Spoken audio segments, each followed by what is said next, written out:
All right, you ready? Yes, sir. Cool. All right, for today's episode interview, I have a very special guest, Joe Bala. Joe is the owner of Joe Bala Fitness in Northern California. He was an engineer 15 years before becoming a coach.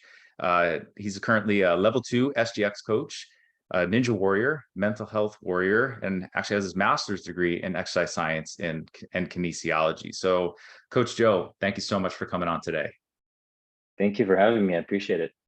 So your name was just a name that I feel like is everywhere, and I kept seeing it over and over in the Spartan community and DECA and everything. So I'm just really excited to have you on and want to get you on here and really talk about a few different things in the OCR world. So I'm pretty excited about this. I'm Uh, excited as well. Thank you. yeah. So let's just talk first. Let our listeners know just a little bit about your background and kind of specifically how you kind of got into the OCR world. And I'm curious to know what made you want to make that jump from being an engineer to a coach. That's a pretty cool decision. Yeah, it was a life-changing decision. Yeah, if I like take a step back, I've always been into movement. As a youth, I would climb things, jump down from those things, and just always found joy through movement. And so I kind of, tried to get in traditional sports like basketball, football. I did a bit of martial arts, but then my background, where I really fell in love with movement, was actually breakdancing, because breakdancing was a form of free flowing movement, and I could express myself through that. And I grew up at some point, when I left the breakdancing world, and realized I have to actually make money to survive. So I chose the path that I thought was right for me at the time, which was tech. Because I live in Silicon Valley, and I always like to take things apart, put them back together, and that's kind of the tinkering part of my brain started to work. And then I got into learning what it takes to become an engineer. Go to school and take all the math, science, everything that's needed. And I went down that path 15 years, like you said. And the switch actually happened, so 15 years, but halfway through I started questioning, that path, that journey I was on. Like, I didn't feel fully, or fulfilled. At the end of the day, was I making an impact where I knew I could. I've always been of service mindset, and helping others. And I always loved fitness, and so I kind of put two and two together. And actually, my younger sister, uh, she was planted the seed, like, hey, kuya means big brother in Tagalog, in the main dialect in the Philippines. And so she said, kuya, you need to be a trainer or coach. And I was already helping people on the side, just kind of guiding them on what I learned up to that point. And yeah, that switch happened when 15 years hit, and I found like I was really battling burnout and depression, and it triggered depression, anxiety. And the only way I could really save myself from myself, was getting out of that space and just doing something that really brought me joy and fulfillment. And it was personal training and coaching. So yeah. Yeah, and I think kind of what you're talking about there, a lot of people I'm sure can relate, where it was this environment, right, that was just beating you down. And I think sometimes people don't even consider that they can remove themselves from that environment. And now, obviously, everyone's situation is different, Mm, but obviously, that's not an easy decision, something like that, where you're making money, you're making a living, and you're thinking about this thing that could be cool, right? You have a passion about, but money, you there's a lot of unknowns, but it seems like your own well-being was the decision that kind of put you over the edge that you got to make a change here. absolutely. Yeah, my wife, included, also could see I was kind of not fully present at times. Just my mind was constantly doing this, ruminating, is what I figured out what it was called at that point. And yeah, to save me from me, like I said, she kind of guided me and to help myself, and get some help. And doing the things I needed to do to get where I am today. So yeah. Absolutely. So what kind of drew you to like the Ninja Warrior obstacle course type environment? Was it something you just always, I mean, I could see with breakdancing, just moving, Mhm. that those skills I'm sure help in this situation. So what kind of drew you to this area of fitness and coaching? Just the pure joy. Like every time I climb on an obstacle and climb down or jump down, whatever it may be, I find that I'm feeding my inner child, that inner child that I talked about before, where I found joy through movement. And it was actually my escape because it was a rough time when I was growing up as a kid because I actually got bullied for being small, skinny, and very timid, and that timidness was something I didn't know at the time was just something where I like to be in my own space at times where I didn't want to be around others, and that was a form of introversion. And today I'm kind of not as introverted. I'm like kind of in the middle between introverted and extroverted. And so being bullied and kind of having to find an escape was through movement. And so as I'm catering and feeding back, giving everything back to that inner child through what I do today with Spartan and Ninja. The more I can do that, the more joy I feel, the more fulfillment I feel, and the more purpose I feel. Because that purpose is a big one for me. It keeps me motivated, and you might see like on Instagram or those the raw videos that I share there, those are real. Like those emotions that I'm showing, and just my eyes light up sometimes, and when I'm in those spaces, and it's just I'm feeding that inner child, like I said. So Yeah, I mean, and what better way to work on fitness and movement than with play, right? mhm. I know there's obviously rules and things we follow when we're lifting heavy and things like that, but I think we can really learn a lot about ourselves by just getting out there and trying this different stuff. Mhm. And I think like a lot of us, we just get hooked to see like, hey, I excel at this maybe, or no, I don't, and I really want to get better. So Yeah, so it just makes sense that that fits so well. absolutely. So just researching you a little bit before I had you on here, going through your website, one quote that I see on your page, and I really like it. Just the onus is on you. I'd love you just to talk a little bit more about like what that means specifically to you. Yeah. I kind of do this thing where, because of my challenges with my own, mental health, depression, anxiety, it's kind of a stamp, some place I can go to if I feel down or low or just low energy. Like something with depression people don't realize is, we get very apathetic. We lose interest in things we find joy in. And so if I find like I'm not enjoying what I know I enjoy, which is Ninja and Spartan, my depression is starting to like talk, and so I have to like physically connect with something. And so I simply just go to my website and I have that saying there. And so that's one of the reasons why it's there. The other reason is it's really, the onus is on us individually to address our own limitations, our own challenges. If we know we need to get better, physically, mentally, socially, emotionally, spiritually, even, like it's really intrinsic. It's something that we have to address on our own. Yes, we can get some extrinsic help from our significant other, a professional or family, friends, whatever. But at the end of the day, you're the only one that's going to be able to change your life and you know get into the place you need to be. So that's why I'm very big on that statement. Yeah, and like you said, it's okay to ask for help for all these things that we might be dealing with, whether it's anxiety, depression, performance. I don't think we need to do anything on our own. We can always have somebody help.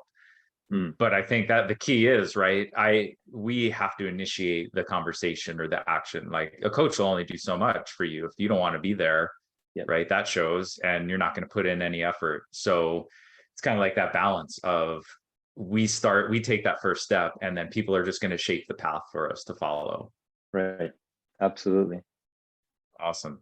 So what what's your philosophy with when it comes to training? And again, we can talk about just fitness in general, or if I'm getting ready for a Spartan race or whatever it might be. But what would you say your unique approach is to helping somebody kind of get through this if they hire you as a coach? Yeah. The big one for me is my approach, my methodology is like truly trying to understand the individual that's asking for help. There's a reason why they've reached out to me, or there's a reason why they were referred to me, and just really taking the time to listen and understand like where they're coming from, what their background is, what led them to that point, and that history is the foundation of where we're going to take them, whether they're going to become a Spartan athlete or pursue something like ninja warrior or just get healthier, think long-term longevity, wellness. So trying to understand the individual, their background, and then going from there, building up everything. There's a lot of ways of saying this, like build it up brick by brick, or create a foundation, you build your house, and then the house becomes a building, and just as high as you want to go. And it's really up to us individually, like I said earlier, to really pursue how far we can go, right? Our coaches, we as coaches are there to guide, to direct, to encourage, to remind, or check in, simple things like that. And but in terms of like the fitness part, I'm very big on like understanding what your current limitations are, and where I can see I can potentially help you.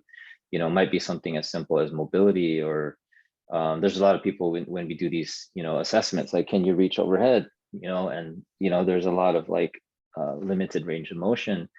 And okay, if that's the case, during the assessment, we'll build a plan, or create a plan, design a plan for them, to get them better. And so the other things, like, what's your purpose, what's your why behind why you want to train? Like, if someone says to me weight loss, then that's very broad, very general, and I have to always ask why. What's the purpose? Are you wanting to lose that weight because of something else, or because of someone said something to you, or like, um, I try to help them realize at the end of the day that, yeah, it's great to lose weight, but it's really all about longevity, total wellness. I'm very holistic in the way I approach things, so it's more than just physical. It's really mental, habits, nutrition, like the whole nine, if you will. And getting into like the brain training stuff that I've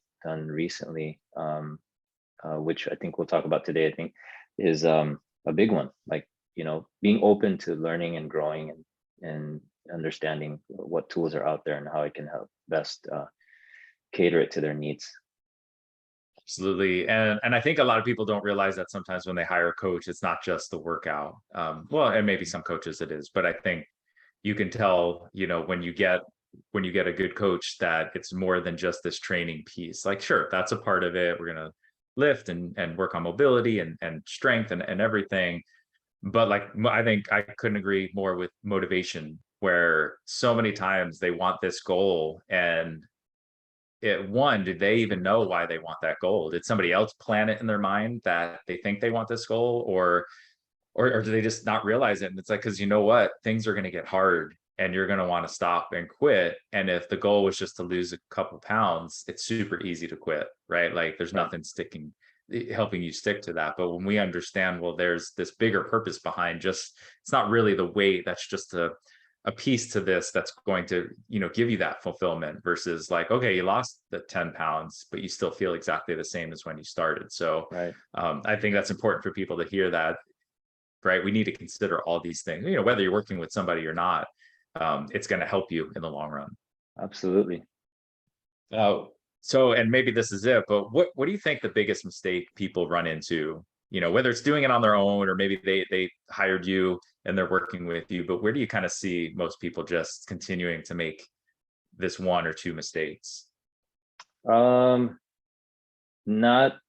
fully committing. Like you might say, I want to do this or I want to do that. But then are you really committing doing the work outside of when we meet or outside of when I'm coaching, you as a client, at the end of the day? Because like you mentioned earlier, there's more to it than just the workout. There's everything on top of that, and the workout's just one component. And kind of in the way my brain works is I'm very analytical and very methodical in the way I approach things. I just like in engineering, I had to approach it a certain way, tackling a certain problem or project. And you as a client, I treat you like a project. I'm gonna or a problem sometimes, right? So breaking it down and understanding, like those components, those pieces, and I'm basically re-engineering you to help you become your best self, at the end of the day, because that's ultimately why you reached out to me in the first place. And using everything I learned as an engineer, very structured in the way I approach things, and trying to be more, as mindful as I can every day, learning new things as I go, and honing my craft and finding more optimized ways of coaching and changing people's habits. That's another one I think is the habit component. Is we are creatures of habit. So if our habits are not ideal, I need to help you understand what that is, and then try to break it and mold you into where you need to be. So yeah. Okay, awesome. So you mentioned the brain training. I definitely want to talk about that. So you did a webinar for SGX coaches on this topic. I think it's super interesting and important that more people hear about it. So I'm assuming it's your experience, but what kind of drove you to this topic to want to share this knowledge about brain training for the OCR athlete?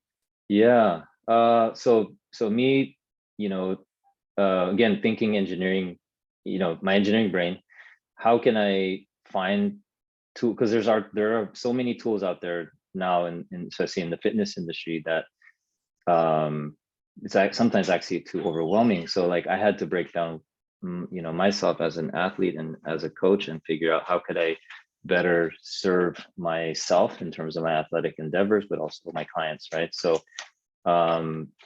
getting into brain training was a big one for me. I was actually approached by a colleague before that I used to work with, who put me onto this topic of brain training. Like, Joe, what are you doing outside of your physical fitness, your mindset, your habits, your nutrition, like all of those things? Is, again, I think very holistically and very structured in the way I approach things. And so the brain training topic came up. And like I mentioned, like my brain, and we're all different. I have these challenges with depression, anxiety. There's some certain triggers that happen. So my curiosity came out, and I said, okay, how can I utilize this tool to help me improve my focus, help me improve my spatial awareness. As coaches, we know proprioception is something really, really big that we need to coach our clients on and students on. And so how could I take that physical way of approaching training and then put it in my head? And so I got a hold of some information on brain training, and the one tool that I found was called Neurotrainer. And that colleague that I mentioned had some contacts in the company there. So they're a local company in San Francisco.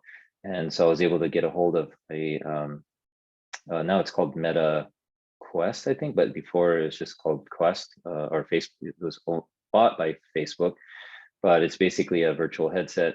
And so in this virtual environment, there's tools in there that I found in the modules that would help me improve my focus, improve my awareness, improve my reaction time, especially reaction time. Things like this is what kind of stood out to me the most, is as we're bombing down a giant hill, in the Spartan race, and we're approaching that spear throw, how can I slow down, what's happening around me, and not let that influence that obstacle coming up? And so there's tools in there that have helped me develop slowing down time. It's kind of like, if you think bullet time in the Matrix movie, right? So I'm very much interested in that. So like, okay, I can see how that has helped me. So, it's been a game changer for me, because sometimes my brain can get too noisy and I ruminate, like I said. And so there's a lot of external stimuli that can influence, how I react to things. And so I had to somehow learn and implement these tools to help me slow that down. And so that's what turned me on to sharing it with the OCR, world, especially clients that I was coaching. And so how I use it for them, like I can use it as a warm up, for priming their brain, kind of like when you do a warm up for any kind of training session, you're priming your body, doing movement prep, activation of your shoulders, or doing thoracic rotations. And so it's kind of the same thing. Now it's in a virtual space. I prime my brain and activate certain areas of it, so that way I can utilize it when I need to, when it's called upon. So yeah, it's been an amazing journey. Still continuing to use it today, 2 to 3 times a week. And it's simple. It's like 15 minutes to 20 minutes at most, each session, and very focused time. And outside of what I practice, with respect to meditation, breath work, journaling, everything, like I said, is holistic. And this is just one of those components of what I do, but also offer my clients and students. Yeah, yeah. I was going to ask, is there, can you take things from, outside of the technology that maybe you can apply for somebody just listening? That's just like, well, what if I don't have the headset? Is there similar things I can at least do, or maybe concepts that you've used in the past to kind of help accomplish the same goal of quieting the mind and slowing things down? Yeah. A big one is practicing being intentional with your breath. Breath work there's a big topic going on these days, and just being more mindful of, is your heart rate elevated, and what can you do to slow down your heart rate? Because we have the parasympathetic, sympathetic nervous system that we have to account for. So breath is a big one that I utilize outside of what I do with the brain training.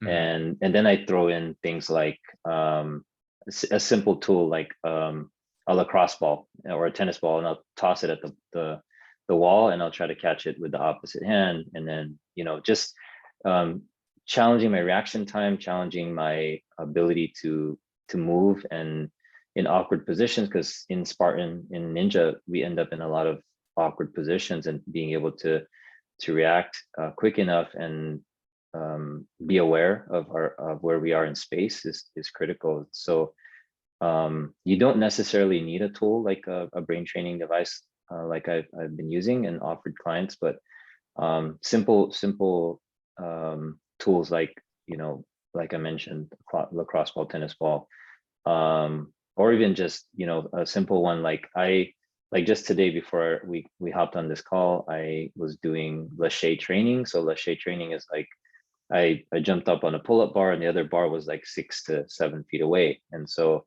just practicing, making sure I generate enough power and just tap the bar, and then keep repeating, tap the bar, to eventually work on generating enough power where I can grab the bar and land safely. And so putting myself in those situations that I know are going to transfer over to when I compete or coach others is key. Yeah, I think I love the idea of just kind of mindfulness and just being focused on the task that you're doing, and using your breath, like focusing on the things that you can control. Especially because as soon as you said like, oh, running down the hill and then the spear throws there, and all of a sudden you're freaking out. And I think we've all kind of been there. And I've talked about on the podcast before where I have my nemesis. There's certain obstacles like Z-wall. It's not a hard one, but I've messed up on it like a number of times. So I know where it is on the course, and I'm running, and all I'm doing is thinking about that. and how much it's Yeah. impacting what I'm doing right now, because I'm not thinking about running right now, and all of a sudden I'm slowing down. So I think all of these types of this type of brain training is really just trying to teach you to be present on Hmm. what you're doing, what you can control right now. And I can control running down this hill or up Hmm. this hill, or just my pace, or the obstacle I'm on right now, versus all of a sudden now I'm stressing about, well, what if, what if I miss the spear? What if I fall off this obstacle? Hmm. And it sounds silly, but I think unless you're intentionally devoting time to train that kind of thing, you're just going to keep running into those issues where you're stressing about all this stuff that may not even be an issue, right? Right. But it slowed you down. So um, whether it's using a device or just taking a few minutes out of your training routine to just say, I'm going to do some kind of task and just really focus on this one thing. So it kind of sounds like that is Yeah. is uh, a lot of what you're getting out of doing these different types of things. Yeah. Yeah. Essentially, yeah. Create distractions, create ways to harness and improve your focus, slow down those other thoughts, and focus on the task you can is ideal. Yeah. And that's how I approach things. So Awesome. Well, I'm just curious with the headset, what kind of things do you do in it? Is it like almost like a game and you're trying to solve a yeah, problem, or yeah. something like that?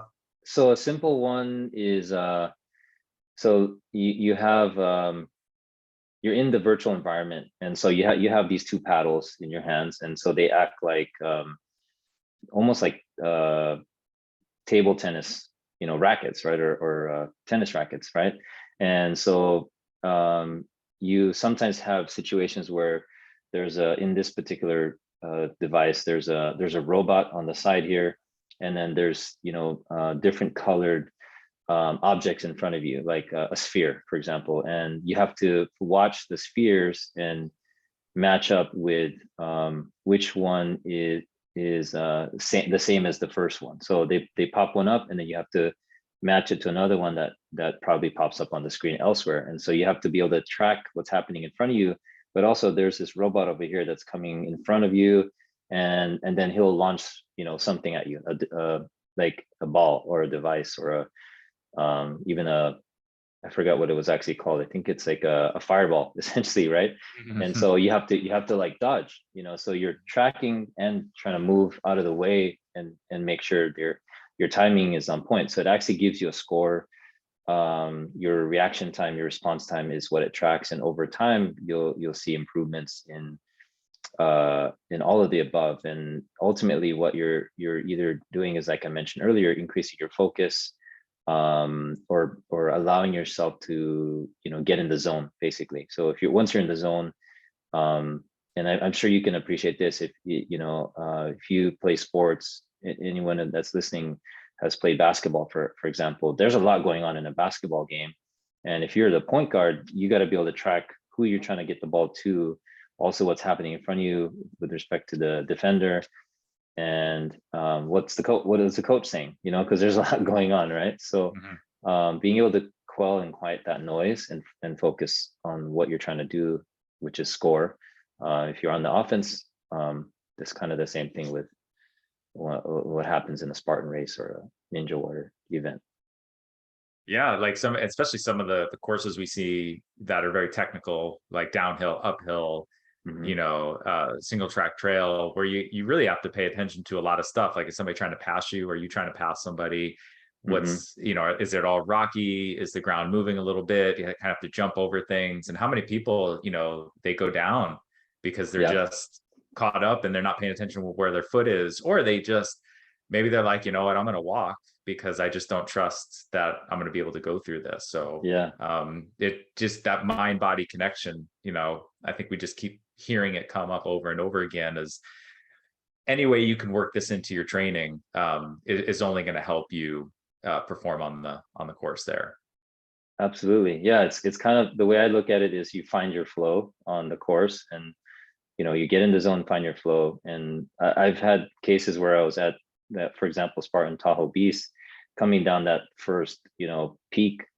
There's that one section where I don't know if you've done Tahoe before, Yeah, yeah. but yeah, it's a very technical course when you're coming down and you're trying to get past certain athletes, but there's that single single track area, and making sure you plant your feet properly and know how to react if in case you lose your footing or slip is key. And that's just kind of how I've been approaching it, is slowing down. I know I'm bombing down the hill, but I also know I need to be very, very mindful of how I'm stepping, and being mindful of my fellow athletes around me. Mhm.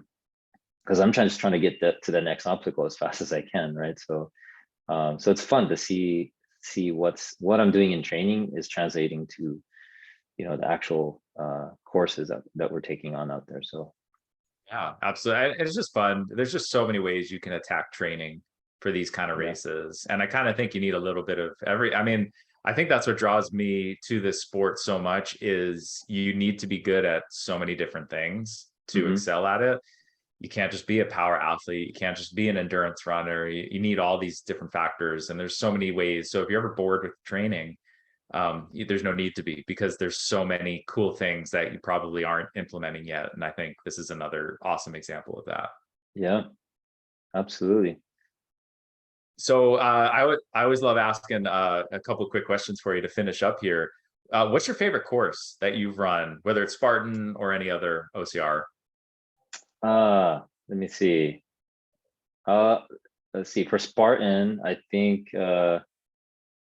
as of late it was the Spartan Hawaii course. Yeah, just the beauty of the course, the majestic feel of seeing those tall that's a volcano basically, right? And so yeah, Yeah, just yeah. just being in that environment, and just the good vibes that I get, because I am very much big on into that space these days. One of the gyms I work at, uh, CrossFit of Fremont, their mantra is good vibes, just having all that approach to how we do things. And so anything that's creates positivity, through that type of vibration that we get in the space that we're in is really what I'm after. So yeah, that's probably the favorite one for me. Yeah. Hey, you And not have good then vibes in Hawaii, right? yeah, exactly. Yeah. And then the shorter courses too, like Spartan Stadium. Like I race at the San Francisco one, Giant Stadium. That's just pure fun, just getting out there and really, really challenging yourself. And yeah, I just love to play. That's what it comes down to. Yeah. Awesome. What's the favorite obstacle then that you've done? Ooh, favorite obstacle. Anything I get to swing on. So like the multi-rig, the one that I've really been trying to play around with is shoot, what is it called? I think it's the beater. Is that what it's called? Where it spins? Yeah. So Yeah, I yeah. I I try to take what I do in Ninja, which is the lache, and I've been trying to like fly to that, past the first bar, get the second one, and on that forward swing, I'll lache or transfer over, Yeah, so I yeah. can, yeah. So that's probably the one, because I connect the two, like Ninja and Spartan. There are obviously different types of events, different types of training involved, but like if anytime I can connect the two, I just have a blast with it. So yeah, anytime I get to hang, Yeah.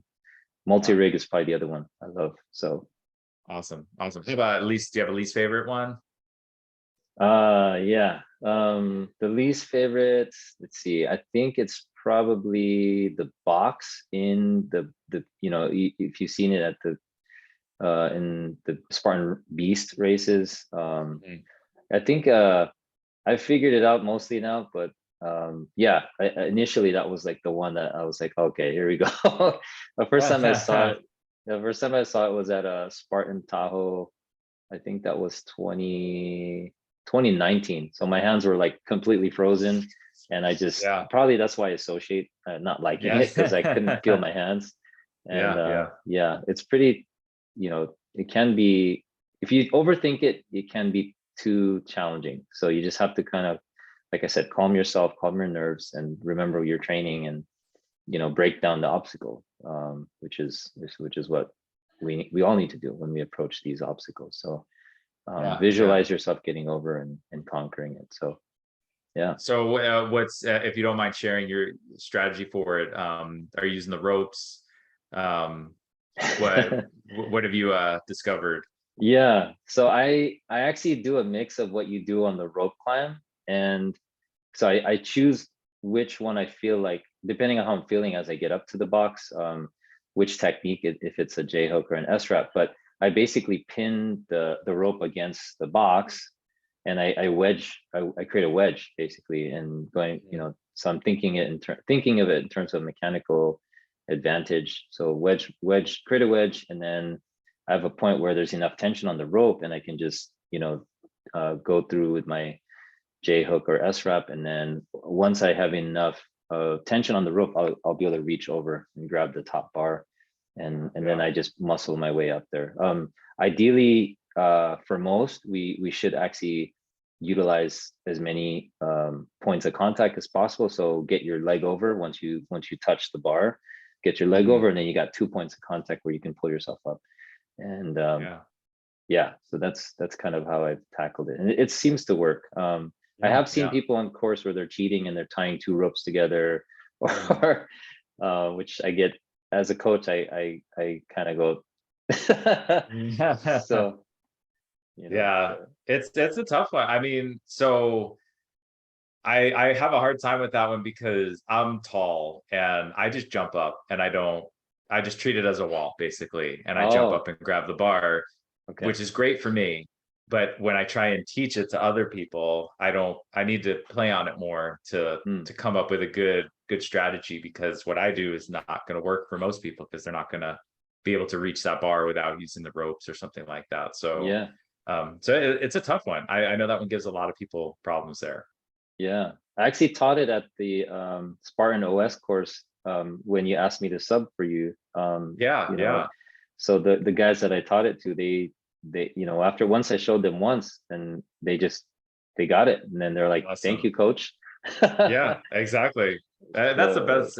If you guys haven't checked out an OS course, there it's really cool because that's what you do. You try and you play around because it's like we'll show one technique and they're like, I don't get that.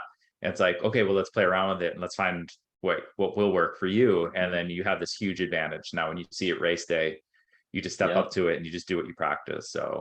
yeah, So those are pretty cool. Awesome. it's So thank you so much, Joe, for taking the time today. If anyone has any questions or wants to reach out and learn more about you, where's a good place to check you out? yeah. So I have being an engineer, I dug into a little bit of tech. So I got and I built my own website. So it's actually, if you just go to joebalafitness.com, so JOE B as in boy, ALA, fitness.com. You'll see all my links there on the top right, but I'm also on Instagram under Ninjoneer. So I took ninja and combined it with engineer. So Nice. Ninjoneer, Ninjoneer. I also have a business profile, Joe Bala Fitness, on Instagram. So check out those pages, and then elsewhere on social media, YouTube, Facebook. You should find me. Yeah, Awesome. Awesome. And I'll put links in the show notes so everybody has an easier time checking it out, so they can just head on there and see all the links there. But Coach, again, thank you so much for sharing your insight. And this is great stuff that I think a lot of people will get some good use out of. awesome. Thank you so much for having me. I appreciate it. My pleasure.